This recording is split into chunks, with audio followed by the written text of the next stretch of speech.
साथियों नमस्कार, मैं कुलदीप एक बार फिर से आपका हार्दिक अभिनंदन स्वागत करता हूं आपके इस छोटे से प्लेटफॉर्म केटी चाणक्य से।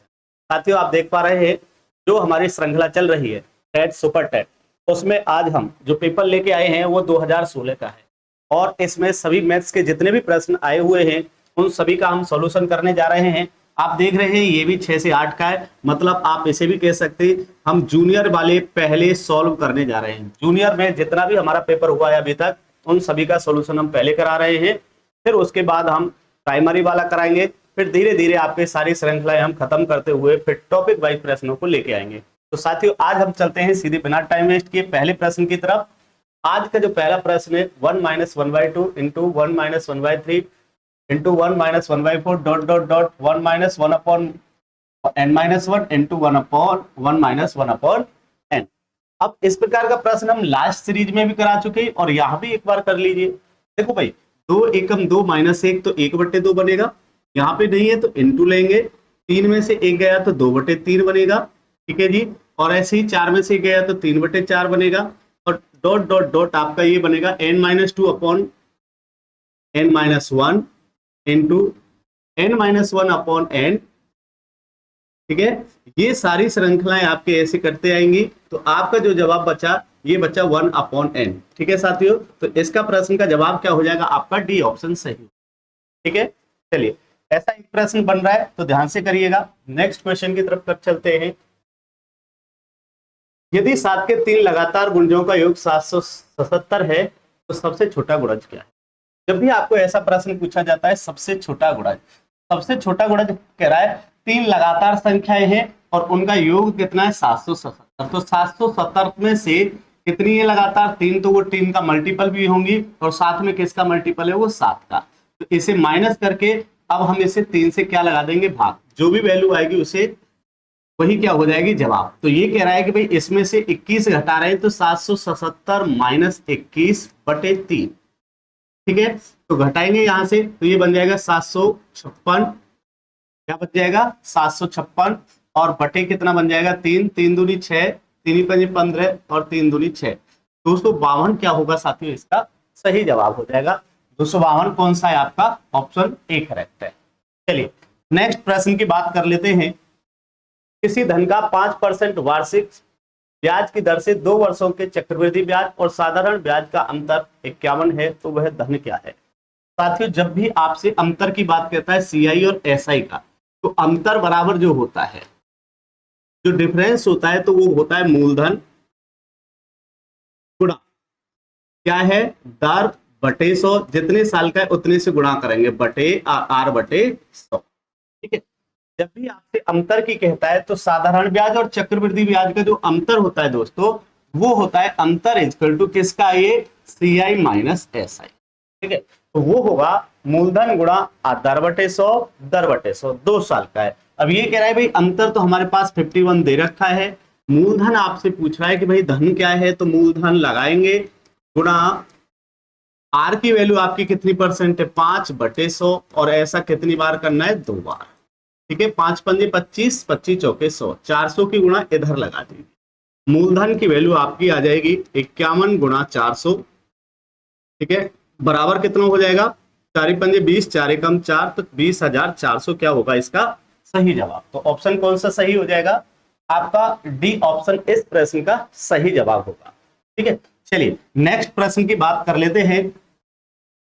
यदि r√9 की पावर r + 1/4 इंटू √3 इंटू 3 की पावर -r अपॉन रूट में ही है 3 इंटू √3 - r m, आपको m का मान पूछा है। साथियों आपको पता है कि भाई अगर इस प्रकार से कोई संख्या लिखी है, मान लो ये x है और हम इधर a कहें, तो अगर इसमें कुछ नहीं लिखा है तो 2 माना जाएगा और मुझे रूट खत्म करना है तो दोनों तरफ का क्या कर देंगे हम स्क्वायर कर देंगे, ठीक है। स्क्वायर कर देंगे तो रूट कैंसिल आउट हो जाता है, तो x की वैल्यू क्या आ जाएगी a², ठीक है। तो कुछ हमें इसी प्रकार से इधर करना होगा, ठीक है। चलिए कैसे करेंगे, अब इसे हम क्या करेंगे दोनों तरफ का r का पावर ले लेंगे, दोनों तरफ r का पावर लेंगे तो यहां से भी r का पावर लो और इसके भी क्या लोगे r का पावर, तो ये वाला रूट क्या हो जाएगा कैंसिल आउट, ये r है, ठीक है। तो यहां से बचेगा r की पावर 9 की पावर r + 1/4 इंटू इसे सॉल्व कर लो, 3 की पावर 1/2 बन जाएगा और ये क्या है इंटू 3 की पावर माइनस के r/2 बन जाएगा। अपॉन में ये क्या है 3 इंटू 3 की पावर माइनस के r/, और इधर आ जाएगा m की पावर r। ठीक है दोस्तों, अब इसे आपको सिर्फ सॉल्व करना है। यहां से देखोगे ये वाला जो टर्म है, ये वाला टर्म तो कैंसिल आउट हो गया। इसे सॉल्व करो, इसे मैं लिख सकता हूं, इसे लिख सकता हूं 9 की पावर r इंटू 9 की पावर 1/4। ठीक है, और इंटू में क्या है 3 की पावर 1/2, अपॉन में क्या है 3 इजकल टू m की पावर r। ठीक है, ये मैंने यहां से लिखा। क्या मैं इसे ऐसा लिख सकता था 3 का स्क्वायर इंटू 1/4, 2 से कट जाएगा 2 बार, तो मैं इसे लिख सकता था 3 की पावर 1/2। ठीक है, अगर मैं इसे 3 की पावर 1/2 लिख सकता हूं, 3 की पावर 1/2, 3 की पावर 1/2, तो क्या बन जाएगा ये 3, और 3 से 3 क्या हो जाएगा कैंसिल, तो मेरे पास बचेगा 9 की power r equal to m की पावर r। पावर समान है तो बेस इक्वल होंगे, तो m बराबर क्या आ जाएगा 9।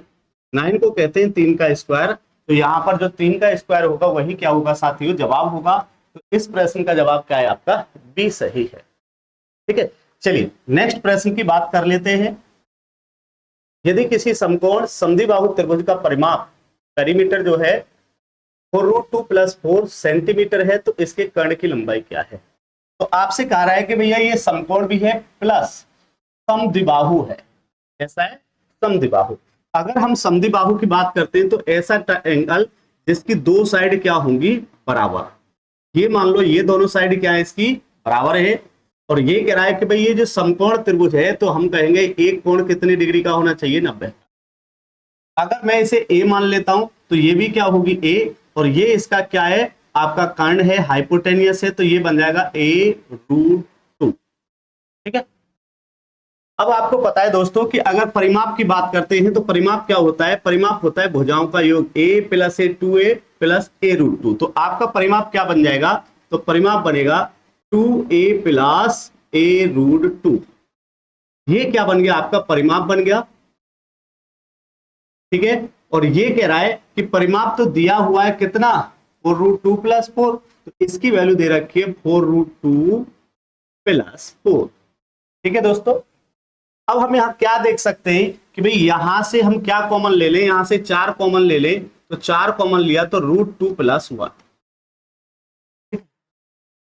अब हमें देखना क्या है कि इसमें हमें जो करना है, हमें ये करना जो संख्या ये आ रही है वो संख्या हमें इसके अंदर लानी है, मतलब हमें √2 + 1 बचाना है। ऐसा इसमें से क्या कॉमन ले, तो मैं ये देख रहा हूं कि भाई इसमें से अगर a√2 बाहर ले ले तो यहां 1 बच जाएगा, तो यहां से a√2 बाहर ले लीजिए।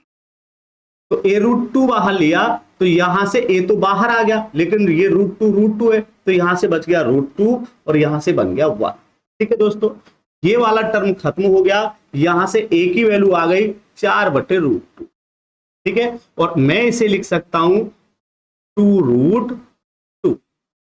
ठीक है, तो a का मान कितना आ गया 2√2। तो ये कह रहा है भाई उसके कर्ण की लंबाई, कर्ण की लंबाई कितनी हमारी a√2, तो a की वैल्यू यहां पर रख दो 2√2 × √2 इक्वल टू कितना हो जाएगा 4। तो इसमें जो 4 जवाब होगा वही क्या होगा आपका सही आंसर। तो कौन सा है, ऑप्शन ए इसका सही जवाब है। ठीक है, चलिए नेक्स्ट प्रश्न की बात कर लेते हैं दोस्तों। एक घनाभ के कोण एबीसी है, घनाभ आप समझते हैं। ठीक है, उसका आयतन v इकाई तथा संपूर्ण पृष्ठ क्षेत्रफल s वर्ग इकाई है, अतः 1/v का मान क्या है। आपको पता है जो घनाभ की आकृति होती है कुछ इस प्रकार होती है, घनाभ की आकृति कुछ इस प्रकार होती है कि भाई आप ऐसे करके यहां से खींचे। अब ये कह रहा है कि भाई घनाभ की आकृति, तो हम इसे अगर मिला दे तो ये क्या है साथियों, एक घनाभ की आकृति। ठीक है, ये क्या है आपकी एक घनाभ की आकृति। ये कह रहा है कि भाई इसकी जो कोरें हैं, मान लो ये A है, ये B है और ये C है। ठीक है, ये A है, B है और C है। तो आपको पता है कि भाई अगर घनाभ का जो आयतन है वॉल्यूम है तो V बराबर होता है AB × C। लेकिन ये कह रहा है कि हमें वैल्यू किसकी चाहिए 1/v की। तो आप 1/b की वैल्यू रख लीजिए, यहां से 1/b इक्वल टू 1/ab। यहां तक कोई समस्या है? ठीक है, यहां तक की कोई समस्या? अब यहां से दूसरी बात क्या है, दूसरी बात यह है कि भाई ये कह रहा है कि भाई इसका संपूर्ण पृष्ठ क्षेत्रफल, तो हम इसका संपूर्ण पृष्ठ क्षेत्रफल एस की बात करें तो वो होता है 2ab BC प्लस CA, ये संपूर्ण पृष्ठ क्षेत्रफल है। ठीक है, अब हमें ये बात दिखाई दे रही है कि भाई इन सभी में कहीं ना कहीं एस का प्रयोग हुआ है, तो मैं क्या करूंगा कि भाई ये तो हमें फाइंड आउट करना है, तो यहां कहीं ना कहीं एस का प्रयोग हुआ है, तो मैं कहूंगा भाई इसमें मैं 1/ABC को ऊपर नीचे एस से गुणा कर दूं। ठीक है, एस से गुणा कर दिया तो क्या देख पाओगे आप, एस की वैल्यू यहां से सेट कर दो, तो ये बन रहा है 2AB BC और CA अपॉन में एस इधर ले लो और नीचे दे दो ABC। ठीक है, तब आप इसे सॉल्व करेंगे तो आप क्या देखेंगे, यहां पे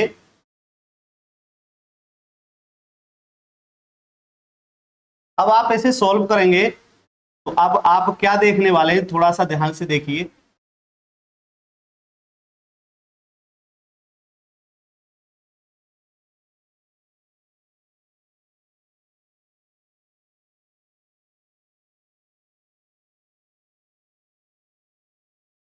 देखिए ये कह रहा है कि भाई अगर मैं इसे सॉल्व करूं तो यहां से 2/s तो आपका बच रहा है, 2/s कहीं पे है, वेरी गुड है।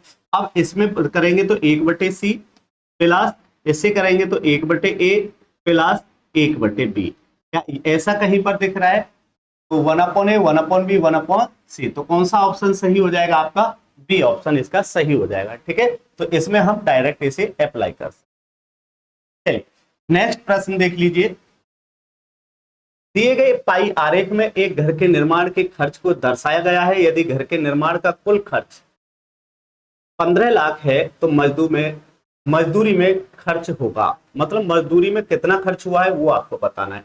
साथियों सबसे पहले जो ये पाई चार्ट है ये आपका है डिग्री में, और ये पूरा ऐसे करके पूरा घुमा देंगे तो ये हो जाएगा 360 डिग्री, मतलब इसने जो खर्च किया है 360 डिग्री खर्च किया है। तो ये कह रहा है कि टोटल खर्च कितना है हमारा, ये है, इसका मतलब है ये 360 की वैल्यू है। कितने की वैल्यू है? 360 की। अब ये पूछ रहा है कि भैया मजदूरी पर खर्च कितना है, तो मजदूरी पे कितना है? 90, तो आपको 90 की वैल्यू निकालनी है, तो 90 की वैल्यू गुणा 90 लगा। ठीक है, तो यहां से कितनी बार है? ये 4 बार, 4 से भाग देंगे, 4 3 12 है, बचेगा 3, 30 4 7 28 और 4 5 20, 375 आगे डिजिट हैं, वही क्या है आपका सही जवाब है। तो ऑप्शन कौन सा सही हो जाएगा? डी ऑप्शन सही। ठीक है, तो ये जो वैल्यू दे रखी थी 360 की थी, पता कितनी करनी थी? मजदूरी वाली 90 डिग्री, तो 90 की गुणा लगाती। ठीक है, चलिए नेक्स्ट क्वेश्चन देखिए दोस्तों। एक बैग में 4 काली गेंदे, 6 नीली गेंदे, 3 सफेद गेंदे, 5 लाल गेंदे हैं। इनमें से एक गेंद को निकाला जाता है, गेंद के काली या सफेद होने की प्रायिकता। मैं आपको इससे मतलब 2019 वाला जो हमने सेट कराया है उसमें प्रायिकता के बारे में बताया है कि भाई प्रायिकता क्या होती है दोस्तों। प्रायिकता आपकी होती है आने की संभावना, नंबर ऑफ आउटकम बटे टोटल संभावना, मतलब कुल संभावना। ठीक है, तो ये आपकी प्रायिकता होती है। मैंने एक चीज और बताई थी, अगर कहीं पर या लिखा है तो वहां पे लेंगे प्लस, और तथा लिखा है तो वहां लेंगे गुणा। ठीक है, तो इस जगह पे लेंगे हम गुणा। बात समझ में आ गई? जब भी हम इस प्रकार का सवाल सॉल्व करते हैं तो जब भी प्रायिकता सॉल्व करेंगे तो आपको कुछ एनसीआर वाला फॉर्मूला आपको पता है कि factorial n upon factorial r into factorial n minus r, ये ऐसे खुलता है। लेकिन हमें इसमें पेपर में ऐसे नहीं, हमें खोलना कैसे? मान लो हमें 5C2 पता करना है दोस्तों कि भाई इसका मान क्या होगा, तो हम इस प्रकार से नहीं खोलेंगे। हम खोलेंगे जितना नीचे लिखा है इस ऊपर वाले को उतना ही लिखो, 5 गुणा 4, 2 लिखा है तो 2 बार खोलेंगे, और नीचे वाले को खोल देंगे 2 गुणा 1। यहां से बन जाएगी वैल्यू कितनी? 5 दूनी 10। ठीक है दोस्तों, आप इस तरीके से खोल के इसे सॉल्व कर सकते हैं, लेकिन मैं फिलहाल आपको बता रहा हूं, आपसे कहा जाए 10C2, ठीक है, आपको सोल्व करना है इसे, तो हम कहेंगे भाई नीचे कितना लिखा है 2, तो ये 10 है, ये 2 बार लिखना है, उल्टा लिखना है, तो 10 गुणा 9, इसे नीचे वाले को खोल देंगे 2 गुणा 1, 2 से 5 बार, जवाब आ जाएगा 45। आप इसे इस तरीके से सॉल्व करके देखें। भाई आपके पास लिखा है 50√3, 50C3 सॉरी, और इसे आपको सॉल्व करना है, तो 3 है तो इस 50 को 3 बार खोलेंगे, 50 गुणा 49 गुणा 48, और नीचे वाले को खोल देंगे 3 गुणा 2 गुणा 1। ठीक है, सॉल्व करेंगे, 3 दूनी 6, 6 8 48। ठीक है, और 8 पंजे 40, 40 मतलब 400 गुणा 49, जो जवाब आ जाएगा वो इसका सही जवाब होगा। ठीक है, तो हमें इस प्रकार के प्रश्नों को ऐसे सॉल्व करना होता है। चलिए अब मैं बात वापस आता हूं प्रश्न की तरफ। ये कह रहा है कि भाई हमारे पास कुछ गेंदे हैं, कैसी गेंदे हैं, ब्लैक हैं। ठीक है जी, हमारे पास कुछ गेंदे हैं, तो ये कह रहा है कि भाई 4 गेंदे काली हैं, तो ब्लैक है 4। ठीक है, और फिर कह रहा है कि भैया ब्लू है, ब्लू है, ब्लू कितनी है 6, ब्लू है 6। फिर कह रहा है सफेद है 3, हाइट आपकी 3 है, और रेड है आपकी 4 5, रेड 5 है। तो आप देखोगे टोटल कितनी हो गई, तो टोटल गेंद आपके पास हो गई 18, टोटल कितनी है 18। ठीक है, अब ये कह रहा है कि भाई इनमें से एक गेंद निकाली जाती है, मतलब जो ये टोटल 18 गेंदें हैं इनमें से कोई एक गेंद निकाली जाती है, तो हम कहेंगे 18 में से एक गेंद निकाली, तो 18C1। तो ये हो गई आपकी कुल, ये क्या बन गई, कुल संभावना। ठीक है दोस्तों, अब मैं इसे सॉल्व करूं तो नीचे कितना लिखा है 1, तो कुल संभावना सीधे सीधे क्या आ जाएगी 18, 1 लिखा है, 18 को एक बार ही खोलेंगे तो सीधे सीधे क्या आ जाएगी, कुल संभावना 18। ठीक है, अब ये कह रहा है गेंद के काली या सफेद होने की प्रायिकता क्या है, तो गेंद के काली, तो काली कौन सी है आपकी, ये वाली है काली, तो इस 4 में से भी एक निकली है, या सफेद कौन सी है, ये वाली, 3 में से भी एक निकली है, तो एक इसे खोलेंगे 4C1 को, तो कितना आएगा 4, या का मतलब क्या होता है प्लस, और 3 आ जाएगा यहां से, तो आपका जो जवाब आया यहां से कितना आया 7। तो ये बन गई दोस्तों आने की संभावना। ठीक है, आने की संभावना आपकी कितनी बन गई है 7, कुल संभावना कितनी बन रही है 18। पूछा क्या है आपसे प्रायिकता, तो आने की संभावना 7 है, कुल संभावना 18 है, तो क्या बन गया सवाल का जवाब 7/18 क्या बन जाएगी, प्रायिकता बन जाएगी। तो तब भी आपको प्रायिकता सॉल्व करनी है, तो आने की संभावना बटे कुल संभावना। ठीक है दोस्तों, इसका जवाब क्या हो जाएगा, ऑप्शन बी इसका सही जवाब हो जाएगा। चलिए नेक्स्ट प्रश्न की बात कर लेते हैं। यदि a + b + c = 0 है, तो a का 4 b का 4 c का 4 upon a² b² b² c² plus c² a² का मान क्या है। ठीक है, तो आपको दोस्तों इसमें कुछ नहीं करना है, आप यहाँ abc की ऐसी वैल्यू रख लीजिए जिसका मान बराबर में क्या आ जाए 0।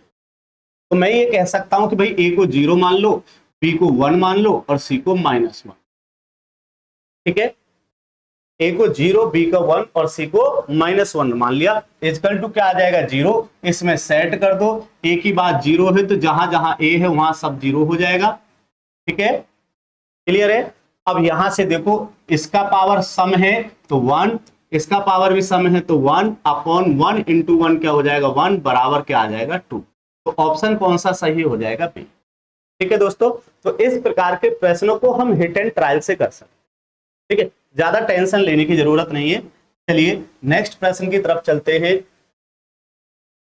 संख्या है 3√9 है, 4√11 है, 6√17 में सबसे बड़ी संख्या। ये प्रश्न हम पिछले वाली जो प्रश्न पेपर करा रहे हैं आप उनको जरूर देखें, ज्यादातर सभी उससे मिलते जुलते प्रश्न पेपर उठाए गए हैं। तो आपसे पूछा जा रहा है कि भैया इसमें सबसे बड़ी संख्या है। मैंने बताया है कि भाई जब भी ऐसा प्रश्न होता है, जैसे ये हम इसे लिख सकते हैं 9 की पावर 1/3, इसे लिख सकते हैं 11 की पावर 1/4, इसे लिख सकते हैं 17 की पावर 1/6। ठीक है, तो जो ये आपकी जो करणियां हैं, ये वाली जो करणियां हैं, इनका क्या लेंगे एलसीएम, 3, 4 और 6 का क्या ले लेंगे एलसीएम ले लेंगे। किसका लेना है 3, 4, 6, एलसीएम कितना आ गया 12। जो एलसीएम आया उसी से सब जगह गुणा लगा दो, उससे सब जगह क्या लगा दोगे गुणा। ठीक है, जो बन जाए वही उसकी पावर मान लेंगे। जैसे हमने इसे 3 से भाग दिया, कितना बन गया 4, तो 9 की पावर 4 बना। ठीक है, यहां से 4 से 3 बार ये 11 की पावर 3 बना, यहां से 6 से 2 बार ये 17 की पावर 2 बना। साथियों अब इनके मान आपको पता होने चाहिए। अब ये कह रहा है कि भाई अगर आपको इनके मान पता है तो आप इसे बनाने में ज्यादा टाइम नहीं लगाओगे। जैसे ये कह रहा है 9 की पावर 4, तो 9 की पावर 4 का मान क्या है, तो अगर आपको पता है कि 9 का स्क्वायर होता है 81, 9 का स्क्वायर दूसरी बार है, तो ये बन जाएगा 65 61। ठीक है, 11 की पावर 3 का मतलब आपको पता है 1331, 17 का स्क्वायर सभी जानते हैं 289। तो इसमें बड़ी संख्या कौन सी है, तो आपकी बड़ी संख्या ये है, इससे छोटी ये है और सबसे छोटी ये है। आपसे पूछा जा रहा है सबसे बड़ी संख्या, तो सबसे बड़ी संख्या कौन सी हो जाएगी आपकी, ए इसका सही जवाब होगा। ठीक है, चलो साथियों, सामान्य से विशेष की ओर का सिद्धांत लागू होता है। तो ये एक प्रकार के पेडागोजी के सवाल हैं साथियों। आपको 5 क्वेश्चन ये ऐसे ही हैं, आपको इस प्रकार के सवालों को पढ़ लेना है। तो इसका जवाब होगा निगमन विधि में ये काम करता है। मतलब स्थूल से सूक्ष्म की ओर जो चलती है उसे कहते हैं निगमन विधि। ठीक है, तो सामान्य से विशेष की ओर जो लागू होती है उस सिद्धांत को कहते हैं निगमन विधि। नेक्स्ट प्रश्न की तरफ चलिए। तो नेक्स्ट प्रश्न क्या है, 2/5, 8/35, 4/15 और 6/25 का महत्तम समापवर्तक बताना है। लिख लो जी। जब भी हमें किसी भी भिन्न का HCF या LCM निकालना है तो आप कैसे पता करेंगे, तो हम लिखेंगे भिन्नों का HCF मतलब में से। कैसे निकालेंगे, जिसकी बात करता है वो अंश में देखेंगे और जिसकी बात नहीं करता वो हर में देखेंगे। तो ये कह रहा है हम HCF की बात कर रहे हैं, तो हम कहेंगे अंशों का में से। अंशों का क्या लेंगे दोस्तों, HCF लेंगे। अंशों का क्या लेने वाले हैं, HCF, और हर का लेंगे LCM। हर का क्या लेंगे, LCM। ठीक है, अगर आपसे पूछा जाए भाई भिन्नों का हमें ले से लेना है मतलब LCM लेना है, भिन्नों का क्या लेना है, LCM, तो अब हम किसकी बात कर रहे हैं, LCM की, तो हम लेंगे अंश का LCM। ऊपर वाले में वही होगा जो पूछा जा रहा है, और हर में ले लेंगे हर का HCF। ठीक है जी, ठीक है, तो आप ये दोनों याद रखेंगे। लेकिन इसमें पूछा है हमें HCF पूछ रहा है, क्या पूछ रहा है जी, HCF। तो साथियों बताइए HCF कितना हो जाएगा, तो आप देखेंगे यहां से भाई इनका जो HCF है इसमें सबसे छोटी संख्या क्या है, 2। तो खुद डिवाइड करती है, इसे भी डिवाइड करती है, इसे भी करती है और इसे भी करती है। तो इसका मतलब है ऊपर वाले का जो HCF है वो कितना हो गया, 2। ठीक है, देखो ऊपर 2 नहीं है तो इसका मतलब ये तो है नहीं, क्योंकि सब में इकाई का अंक क्या है, 5 है, तो ये 5 होगा। 2 से कोई भी संख्या कटने वाली नीचे नहीं आएगी, तो इसका मतलब है ये जवाब नहीं होगा और ये जवाब नहीं होगा। ठीक है, क्योंकि जब भी हम इनका LCM लेंगे, नीचे वाली संख्याओं का क्या लेना है, हमें LCM लेना है। तो LCM इनका जो आएगा साथियों वो आएगा 525। ठीक है, कैसे आएगा, आप LCM ले सकते हैं, बहुत सारे तरीके हैं। एक तो आप इस विधि से ले सकते हैं, ठीक है, क्लियर है। तो इसमें सबसे पहले किससे भाग लगा देंगे, 5 से 1 बार, 7 बार, 3 बार और 5 बार। ठीक है, इनमें कोई भी संख्या कॉमन नहीं है, तो अब इन सब की आपस में गुणा लगा देंगे। ठीक है, 7 या 21, 5 25। ठीक है, तो आपका बनेगा 21 गुना 25। ठीक है, 25 एकम 25 का 5, 25 दूनी 50। ठीक है, 50 और 2 कितना हो जाएगा, 52। ठीक है, तो आपका LCM हो जाएगा 525। तो 2 बटे कितना हो जाएगा आपका 525। ठीक है जी, तो आप LCM डायरेक्ट ले सकते। चलिए नेक्स्ट प्रश्न की बात करें। व्यंजक 2x² माइनस 9x माइनस 26 का एक गुणनखंड है। तो आपको इसका गुणनखंड बताना है, और आपको भली भांति पता है कि जब भी इस प्रकार के सवालों को करते हैं, या तो हम यहां से डायरेक्ट वैल्यू इधर रख दे।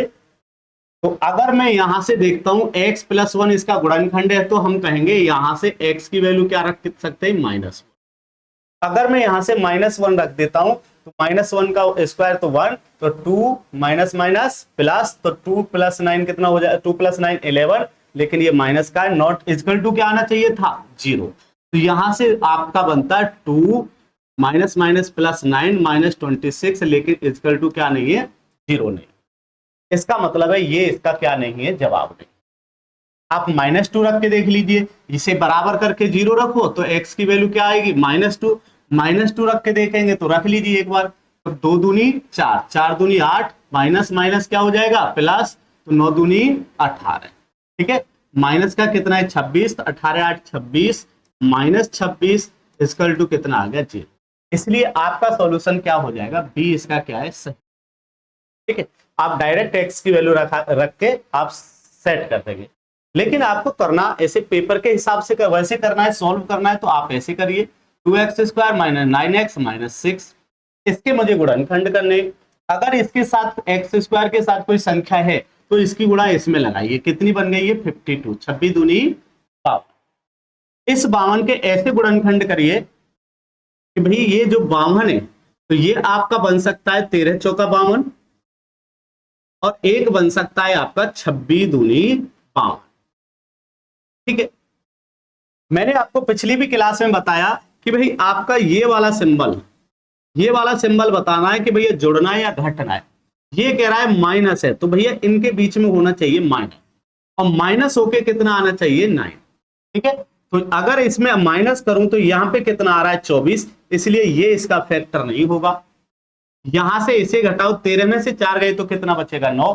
तो अब हमारी समझ में आ गया कि भैया फैक्टर किसके बनेंगे, इसके। तो ये कह रहा है भैया 13 आएगा और 4 आएगा। ठीक है, लेकिन बड़ी संख्या क्या होनी है, माइनस, तो बड़ी संख्या माइनस कर दो और छोटी संख्या प्लस कर हो जाएगा, और यहां लगा दो x और यहां पे लगा दो x। ठीक है जी, क्लियर है। लेकिन अब बात यह है कि भाई इस x के आगे जो जो संख्या रखी है उसे लिख दो बटे में। ठीक है, बटे में लिख दिया, तो यहां से बना x माइनस 13 बटे 2, और यहां से बन गया x प्लस 2। और आपसे कह रहा है कि भैया इसका एक गुणनखंड है, तो x प्लस 2 क्या है, इसका एक गुणनखंड है, और x माइनस 13 बटे 2 भी क्या है, इसका एक गुणनखंड है। तो हमारा कौन सा दिखाई दे रहा है हमें, x प्लस। ठीक है, चलिए नेक्स्ट प्रश्न देखिए। 3 मेज तथा 3 कुर्सियों का मूल्य 2000, 3 मेज व 2 कुर्सियों का मूल्य 2500 है, 1 मेज 5 कुर्सियों का मूल्य, कुल मूल्य क्या है। तो आप इसे इक्वेशन बना के कर सकते हैं। ठीक है, ये कह रहा है भाई 3 मेज तो 3 टेबल प्लस 2 टेबल प्लस 3 कुर्सी, मतलब 3 चेयर का मूल्य कितना है 2000। ठीक है जी, फिर कह रहा है 3 मेज व 2 कुर्सी, 3 टेबल व 2 कुर्सी का मूल्य है 25। ठीक है, एक इक्वेशन ये बन गई, एक इक्वेशन ये बन गई। इसमें से किसी एक की वैल्यू हम सेम कर लेंगे। किसी एक की वैल्यू सेम कर लें तो हम इसमें कहें कि भाई इसमें तो 3 से गुणा लगा लो और इसमें 2 से गुणा लगा लो। ठीक है, ठीक है, अब यहां से सॉल्व करेंगे, तो सॉल्व करने पर ये तो बन जाएगा 60 प्लस 6c इक्वल टू 6000। यहां से गुणा करेंगे 60 प्लस 4c इक्वल टू 5000। ठीक है, आप इसे माइनस कर लेंगे, माइनस माइनस माइनस, माइनस से ये कैंसिल आउट, तो 2c इक्वल टू, यहां से बच जाएगा 10, मतलब 1000। तो c की वैल्यू कितनी आ गई, यहां से 2 से कितनी बार आ जाएगा, 3 तिया 9, सॉरी ये क्या आ रहा है 3 तिया 9, 9 में से ये गया तो 5c, और 5 से कट जाएगा ये 200 बार। तो c की वैल्यू कितनी आ जाएगी 200। एक चेयर की वैल्यू कितनी आ गई 200। आपको किसकी पता करनी है, साथ में आपको टी की पता करनी है, तो सी की वैल्यू यहां पे लिख दो 200। ठीक है, तो यहां से आप पता करेंगे इस वाले इक्वेशन से कि भाई 2t इक्वल टू 2000। ठीक है जी, माइनस के 3 दूनी 6, 600 इधर जाके घटा दो, कितना आ जाएगा, 2t की वैल्यू आ गई आपकी 1400, तो t इक्वल टू कितना आ गया 700। तो एक चेयर और एक मेज की हमें वैल्यू पता चल गई, चेयर की वैल्यू कितनी है 200, मेज की वैल्यू कितनी है 700। साथियों इसने पूछा है कि भाई एक मेज, तो एक मेज का मतलब कितना है 700 प्लस 5 चेयर, तो 5 चेयर मतलब एक 200 की है, तो 5 कितने की हो जाएगी 1000 की, तो 700 प्लस 1000 कितना हो जाएगा 1700।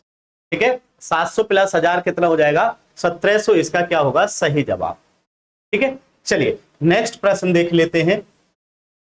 2a प्लस 3b बराबर 17 और 2a प्लस 2 की पावर a प्लस 2 माइनस 3 की पावर b प्लस 1 बराबर 5 है, तो a और b का मान बताना।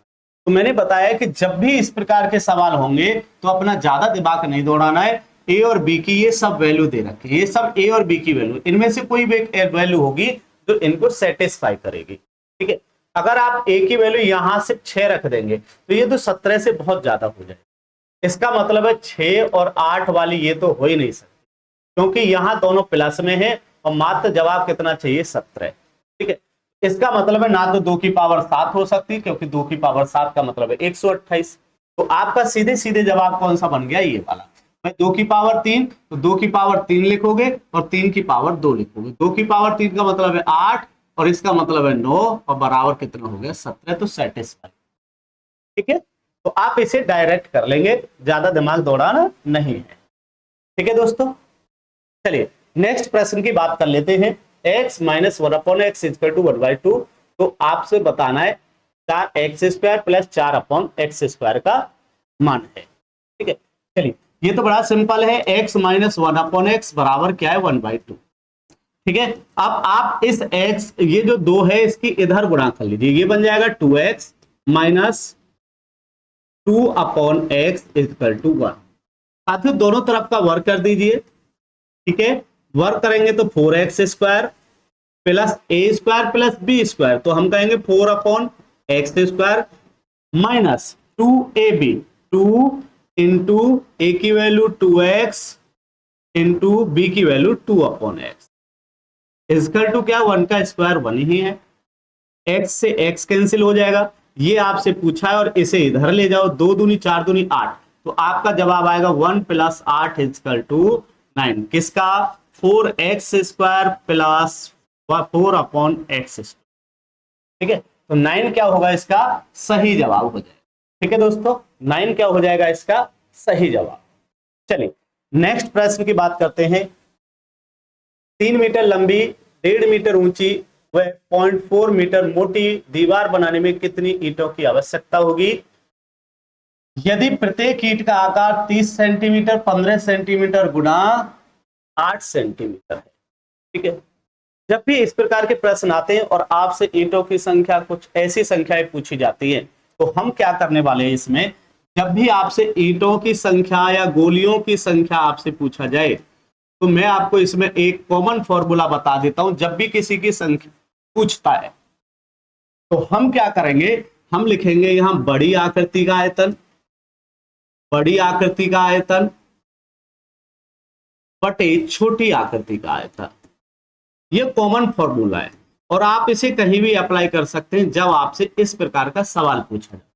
ठीक है, अब ये कह रहा है कि बड़ी आकृति आपकी दीवार है और आपको पता है कि दीवार होती है आपकी कैसी, एक घनाभ में, दीवार कैसे में होती है, घनाभकार होती है। तो ये कह रहा है और ईंट भी घनाभकार होती है, लेकिन दीवार में ईंटें लगती हैं, तो हम यहां लिख देंगे दीवार का आयतन। दोस्तों क्या लिख देंगे, दीवार का आयतन, और बटे क्या लिख देंगे हम, छोटी आकृति क्या है, ईंट का आयतन, ईंट का आयतन। ठीक है, दीवार का आयतन और ईंट का आयतन हम यहां पर लिखते हैं।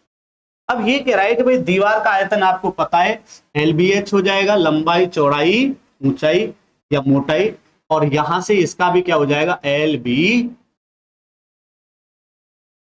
ठीक है, चलिए अब बात लगा लीजिए। ये कह रहा है कि भैया ये जो है हमारी सेंटीमीटर में, लेकिन ये मीटर में है, तो आप इसका सेंटीमीटर बनाएंगे तो 300 सेंटीमीटर बन जाएगा, इसका सेंटीमीटर 150 सेंटीमीटर बन जाएगा, इसका सेंटीमीटर बनाएंगे तो 40 सेंटीमीटर।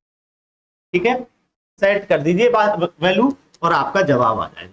तो ये कह रहा है 300 गुना 150 गुना 40 बटे 30 गुना 15 गुना 8। ठीक है, 8 ही 5 40, 5 3 15। ठीक है, 3 से 50 बार कर दो और 30 से 10 बार कर दो। ठीक है, 10 गुना 50 क्या हो जाएगी 500। आपकी 500 ईंट क्या आ जाएगा इसका सही जवाब। ठीक है दोस्तों, तो आपका जवाब क्या हो जाएगा इसका सी ऑप्शन सही। चलिए नेक्स्ट प्रश्न कर लेते हैं। ए अनुपात B 4:5, B C 6:9, C D 15:19 है, तो ए बी सी डी का अनुपात। अब कितने लोग इसे सॉल्व करना चाहेंगे? ठीक है, चलिए मैं आपको ऐसा तरीका बताता हूं कि आपको इसे सॉल्व करने की जरूरत है। देखना क्या है कि भाई ये कह रहा है ए और बी का अनुपात है 4:5, तो आप सबसे पहले ए और बी का अनुपात ही देख लीजिए। यहाँ पे ए और बी का अनुपात कितना है वो देख लीजिए। ये ए बी सी डी का अनुपात है। इन दोनों में क्या चीज कॉमन है? 2 चौक 8, 2 पंजे 10, तो कितना आ गया? 4:5। क्या इन दोनों को कोई काट रहा है? नहीं काट रहा है, तो ये जवाब नहीं होगा। 8-9 नहीं चाहिए, क्या चाहिए हमें? 4:5। ठीक है, यहां देखिए इन दोनों में भी कोई कॉमन चीज नहीं है, इसलिए ये भी नहीं होगा। ये 10 और 11 का 10-11 रह गया। इन दोनों में भी कोई चीज कॉमन नहीं है, इसलिए ये भी इसका क्या नहीं होगा? जवाब नहीं। ठीक है, तो इस प्रकार के प्रश्नों को करने के लिए ज्यादा टेंशन नहीं लेना है। ठीक है, अगर ज्यादा टेंशन लेते हैं तो आप direct A B C D लिखिएगा, ए बी सी डी। ठीक है, ए और बी का जो अनुपात दे रखा है उसे इसके नीचे रखेंगे। ए और बी का अनुपात जो दिया है साथियों उसके नीचे रखिए। कितना दिया है? 4:5। ठीक है, फिर बी और सी का दिया है उसे उसके नीचे लिखेंगे, 6:9। ठीक है, कितना है? 6:9। सी और डी का जो दिया है उसे उसके नीचे लिखेंगे, 15:19। ठीक है, अब इनकी आपको गुणा करनी। देखो इधर कुछ नहीं है तो ये 5 ही इधर शिफ्ट हो जाएगा, सब जगह 5 लिख दो। इसके इधर कुछ नहीं है तो 9 लिख दोगे, इसके इधर कुछ नहीं है तो 6 लिखोगे, इधर कुछ नहीं है तो 15, इधर कुछ नहीं है तो 15। ठीक है, इन सब की आपस में गुणा कर दो। इन सब की क्या कर दोगे? आपस में गुणा कर दो। जो वैल्यू आप देखेंगे वही इसका जवाब आने वाला है। 15×6 = 90, 15×6 = 90 और 9 चौक 36, 360, 90 और 9 पंजे 45, 450। ठीक है, 9 पंजे 45, पन्ना पन्ना 75, 15 चौका 60, 6 67 और यहां से 9 पंजे 45, 19 पंजे 95 और 19 चौक 76। 76 और 9 कितना हो जाएगा आपका? 85। ठीक है, 76 और 9 कितना हो जाएगा? 85। देख लीजिएगा। अब यहां से कुछ चीजें 5 से कटेंगे और 5 से कटने पर देखो कैसा आएगा। ये काश सभी 9 से कट जाएंगे। पहले 9 से काट देते हैं। 9 चौक 36, 9 पंजे 45, 9 सत्ते 63 और 9 पंजे 45, 9 नाम 81 और 9 पंजे 45। ठीक है दोस्तों, अब इसे 5 से काट के देखो। 5 5 अट्ठे 40, 5 धाम 50, 5 सत्ते 35। ठीक है, कुछ गड़बड़ हो गई है हम पे। 9 सत्ते 63 है, तो ये पन्ना पन्ना 75 हो जाएगा दोस्तों। ठीक है, और 19 पंजे 95। तो आप देख पा रहे हैं 8, 10, 15 और 19 क्या है? आपका सही जवाब है। ठीक है, तो आपको इतना बड़ा करने की आवश्यकता नहीं थी, आपका पहले ही जवाब आ गया था। तो जवाब क्या हो जाएगा दोस्तों? इसका ऑप्शन ए सही हो। ठीक है, चलिए सीधे सीधे बात कर रहे हैं आपके प्रश्नों की। नेक्स्ट क्वेश्चन कुछ इस प्रकार है, क्वेश्चन नंबर 19। ये कह रहा है 519 गुणा 519 माइनस 81 गुणा 81 अपॉन 519 गुणा 519 प्लस 2 इंटू 519 गुणा 81 प्लस, ये तो फॉर्मूला है। ये कह रहा है कि भाई A square minus B square, A square minus B square upon A square 2ab B square, तो ए प्लस बी का होल स्क्वायर। ठीक है, ये नीचे वाला ये बन रहा है, तो आप लगा दीजिए इसमें कि भाई 519 का स्क्वायर माइनस 81 का स्क्वायर बटे 519 प्लस 81 का होल स्क्वायर। ठीक है, a square minus B square क्या होता है? ए प्लस बी और ए माइनस। ठीक है, तो ये वैल्यू यहां पे सेट कर दीजिए। तो हम कहेंगे 519 प्लस 81, 519 माइनस 81 बटे क्या है? इसे आप जोड़ेंगे या आप इसे ऐसे ही लिख दीजिए 519 प्लस 81 का होल स्क्वायर। एक कैंसिल आउट हो जाएगा, इसमें से इसे घटाइए तो यहां से बचेगा 9 में से गया 8, 3 और 4 बटे ये कितना बच जाएगा? 600। 6 से 6 सत्ते 42, और 6 तिया 18, 6 से कितनी बार 100 बार, तो 73/100 कहीं पे है क्या? हाँ, 73/100 क्या होगा इसका सही। ठीक है, तो इस प्रश्न के सवालों को आप बड़ी आसानी से कर सकते हैं। चलिए आज का नेक्स्ट क्वेश्चन ध्यान से देखते रहिए, बाकी इसमें बहुत छोटे छोटे प्रश्न है, अगर आपका बेसिक भी थोड़ा बहुत अच्छा है तो आप इन प्रश्नों को बड़े आसानी से करके आएंगे। उम्मीद है कि आपके ये सारे 25 से 30 क्वेश्चन जो आते हैं पेपर में, आप बिल्कुल निश्चिंत होकर जाइएगा, बिल्कुल आसानी से करके आओगे।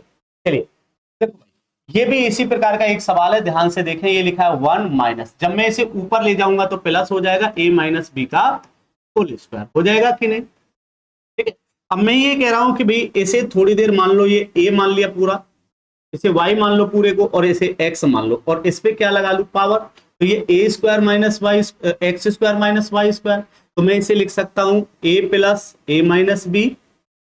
ठीक है, क्लियर है, और a माइनस बी लिख सकता हूं कि नहीं, x plus Y X minus Y, A square minus B square, A plus B A minus B, solution हो जाएगा क्या? क्या इसमें है? आप इसे सॉल्व करिए, 1 प्लस ए माइनस बी, इसे लिखेंगे 1 माइनस ए प्लस बी। ठीक है, कौन सा जवाब मैच कर रहा है इसमें? हाँ, पहला ही इसमें क्या कर रहा है, मैच कर रहा है, 1 minus A plus B, 1 plus A minus B. ठीक है, तो इसमें पहला ही है। देखो इसमें एक कहीं ना कहीं, देखो ये सारे प्लस दिखा रखे हैं, ये नहीं होगा, सारे माइनस है ये भी नहीं होगा, सारे प्लस प्लस है ये भी नहीं होगा। ठीक है, तो आपको एक जगह प्लस एक जगह माइनस मिलेगा दोनों में। चलिए नेक्स्ट क्वेश्चन, दो संख्याओं का में से 9 और एलसीएम 270 है। ठीक है, यदि संख्याओं का जोड़ 99 है तो संख्याओं का अंतर क्या? ठीक है, चलिए जी, आपको सबसे पहले क्या है कि जो में से है, में से कितना है, 9 है, तो जो भी आंसर आएगा, चाहे अंतर कहे, चाहे योग कहे, चाहे संख्याएं पूछे, वो 9 का गुणज जरूर होगा। क्या होगा दोस्तों? 9 का गुणज जरूर होगा, क्योंकि में से क्या है हमारा 9 है। संख्याएं जब भी बनेंगी वो में से के गुणज में ही बनती। चलिए अब इसमें ये तो 9 का गुणनफल नहीं है, एक तो ये 9 का गुणनफल है, ये भी 9 का गुणज नहीं है, एक ये 9 का गुणनफल, तो जवाब कौन सा होगा? ठीक है, अगर इसमें से ये भी कट जाता तो कोई एक जवाब बचता तो हम डायरेक्ट माराते, लेकिन अब हमें यहां पर a गुणा b निकालना पड़ेगा। कैसे निकालेंगे? एलसीएम बटे एचसीएफ लगा, क्या लगाएंगे? एलसीएम बटे एचसीएफ, और ये जो वैल्यू है ये आनुपातिक है।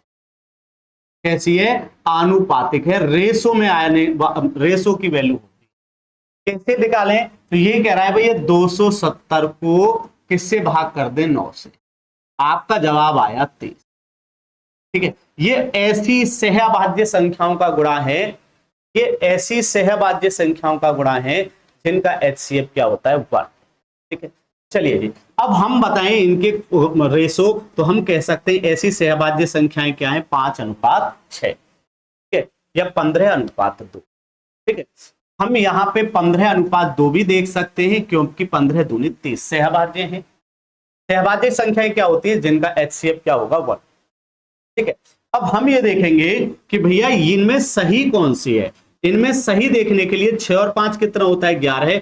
15 और 2 कितना होता है? 17। बात समझ में आ गया? अब हमें यहां से सही करना है कि भाई हमारा सही जवाब किससे आना। इसमें एक लाइन कही है, दोनों संख्याओं का जोड़ कितना है? 99। तो इसका मतलब है ये जो 99 है ये इनके योग का गुणज होगा। क्या ये 17 का गुणज नहीं है? तो इसका मतलब है ये रेशो तो हमारा है नहीं। ये किसका गुणज है? हमारा 11 का। तो 11 इसे डिवाइड करता है, तो इसका मतलब है कि ये वाला हमारा रेशो क्या है? सही। ठीक है, अब आपको संख्याएं चाहिए तो संख्याएं ले सकते हो। तो संख्याएं कैसे पता करेंगे? हमारा एचसीएफ कितना था? 9। तो 9 की इसमें गुणा कर दो 54, और 9 की इसमें गुणा कर दोगे, सॉरी 9 की इसमें गुणा करोगे 45, और 9 की इसमें गुणा करोगे 54। दोनों का जो अंतर होगा तो वो क्या है? 9। भाई 14 में से 5 गए तो 9। ठीक है, तो दोनों का अंतर कितना है? 9 है, और इस प्रश्न का जवाब भी क्या हो जाएगा? आपका 9 ही आ जाएगा। ठीक है, यही पूछा है, दोनों का अंतर क्या होगा। ठीक है, तो सबसे पहले हम क्या निकाल लेंगे, अगर हमें क्या दिया है एलसीएम, तो इनका गुणनफल एलसीएम बटे एचसीएफ कितना आ गया 30, उनके हम को फैक्टर कर लेंगे, सॉरी हम क्या कर लेंगे सहभाज्य क्या कर लेंगे फैक्टर कर लेंगे, ठीक है। और सहभाज्य के फैक्टर होंगे तो 5:6 होगा, एक होगा 15:2 होगा, 30 गुणा 1 होता है 30, तो 30:1 होगा। लेकिन बेस्ट क्या है कि भैया उनका जो योग है वो क्या होना चाहिए, इनका गुणज होना चाहिए। वो कौन सा सही था, 11 का गुणज है, इसलिए हमारा कौन सा सही है, ये वाला सही। अब यहां से गुणा एचसीएफ से गुणा कर देंगे तो संख्याएं आ जाएंगी 45 और 54, उनका क्या चाहिए हमें अंतर। ठीक है दोस्तों, चलिए आंकड़ों का बहुलक बताना है, तो मैंने ये हर पेपर में बताया है कि बहुलक क्या होता है, बहुलक होता है जो संख्या सबसे ज्यादा बार आती है, जो संख्या सबसे ज्यादा बार रिपीट होती है, ज्यादा